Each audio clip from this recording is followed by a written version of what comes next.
இதில் தம்பி விஜய் வேற இடையில இன்னும் ஃபீல்டுக்கு வரலை, இன்னும் எந்த உறுதிப்படுத்தலை. அதில் அவருக்கும் திமுகவுக்கும் தான் போட்டியாம். ஆமாம், 2வது இடத்துக்கு வர்றதுக்கு விஜய்க்கும் திமுகவுக்கு வேணால் போட்டி வரலாம், 2வது இடத்துக்கு விஜய் வரலாம், ஆச்சரியப்படுவதற்கு இல்லை. ஏன்னா நாங்கள் முதலிடத்தில் வருவோம் என்பதில் எந்தவித சந்தேகமும் இல்லை. ஏனென்றால் மக்கள் கொதித்து போயிருக்கிறார்கள். பெண்களுக்கு எதிரான பாலியல் குற்றங்கள் அதிகரித்திருக்கிறது. அவர்கள் தொண்டர்கள், ஞானசேகரன் யாரு தொண்டர், அவர் பாலியல் குற்றத்தில் ஈடுபடுகிறார். அவர்களை அமைச்சர் பெண்களை பற்றி மோசமாக பேசுகிறார்கள். பின் பெண்கள் ஓட்டு ஒரு ஓட்டு இவங்களுக்கு கிடைக்காது. அதற்கு பின் பட்டியலின மக்கள் ஒரு ஜோதியை கூட அங்கே அனுமதிக்க மறுக்கிறாங்க. பட்டியலின மக்கள் ஏன்னா வேங்கை வயலில் நியாயம் கிடைக்கல, அதனால் பட்டியலின மக்களோட ஓட்டு உங்களுக்கு கிடைக்காது. சிறுபான்மை மக்களுக்கு மரியாதைக்குரிய பாரத பிரதமர் வக்ஃபோர்டு என்பது சிறுபான்மை மக்களின் நிலத்தை கூட நியாயமாக அவர்களுக்கு வழங்குவது தான். ஆக இன்னைக்கு பாராளுமன்றத்தில் விவாதங்களுக்கு பின்பு சிறுபான்மை இனத்தை சார்ந்தவர்கள் கூட அதற்கு ஆதரவு தெரிவித்திருக்கிறார்கள்.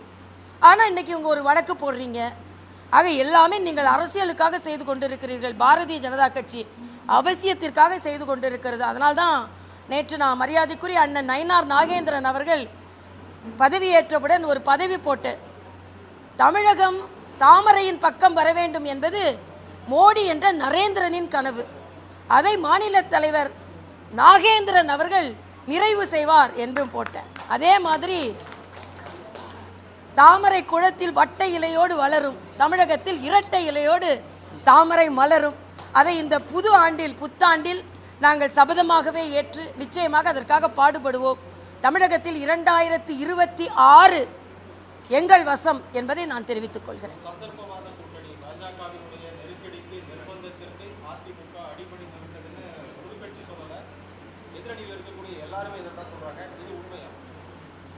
திராவிட முன்னேற்ற கழகம் எந்த சந்தர்ப்பவாதத்தில் காங்கிரஸோடு கூட்டணி வைத்தார்கள்?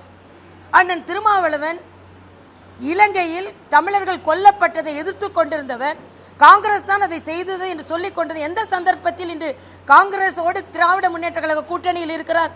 எல்லாவற்றிற்கும் மேலாக அண்ணன் வைகோ பொங்கி பொங்கி எழுந்தார். காங்கிரஸுக்கு எதிராக மட்டும் இல்லை, அண்ணன் ஸ்டாலினுக்கு எதிராக கொஞ்சம் ரீவைண்ட் பண்ணி பாருங்க அவரோட பேச்செல்லாம். எந்த சந்தர்ப்பத்தில் வைகோ இன்று காங்கிரஸ் பங்கெடுத்து கொண்டிருக்கின்ற கூட்டணியில் அவர் ஈடுபட்டு இருக்கிறார், கலந்து கொண்டிருக்கிறார்? கம்யூனிஸ்ட் இன்னைக்கு தொழிற்சாலைகளுக்கு எதிராக தொழிலாளர்களுக்கு எதிராக இருக்கிறார்கள் என்று அவர் சாம்சங் தொழிலாளர்களுக்கு எதிராக இருக்கிறார்கள் என்று சொல்லிக் கொண்டிருந்தார்கள். எந்த விதத்தில் அவர்கள் திராவிட முன்னேற்ற கழக கூட்டணியோடு இருக்கிறார்கள்? அண்ணன் வேல்முருகன் பொங்கி பொங்கி எழுகிறாரு, ஆனால் அவர் அமுக்கி வச்சுட்டு நீங்கள் கூட தான் இருக்கீங்கன்னு சொல்கிறாங்க. இப்போ உங்களது சந்தர்ப்பவாத கூட்டணியா எங்களது சந்தர்ப்பவாத கூட்டணியா? உங்களது திராவிட முன்னேற்ற கழகத்திற்கான தான் சந்தர்ப்பவாத கூட்டணி.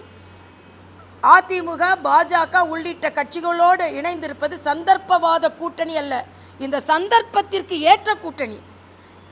திராவிட முன்னேற்ற கழகம் தோற்கடிக்கப்பட வேண்டும் என்பது இன்றைய சந்தர்ப்பம். இந்த சந்தர்ப்பத்திற்கு ஏற்ற கூட்டணியை தவிர சந்தர்ப்பவாத கூட்டணி அல்ல. பிளே ஸ்டோர் மற்றும் ஆப் ஸ்டோரில் இருந்து பாலிமர் செயலியை QR கோடு மூலம் பதிவிறக்கம் செய்யுங்கள். செய்திகளை உடனுக்குடன் பெறுங்கள்.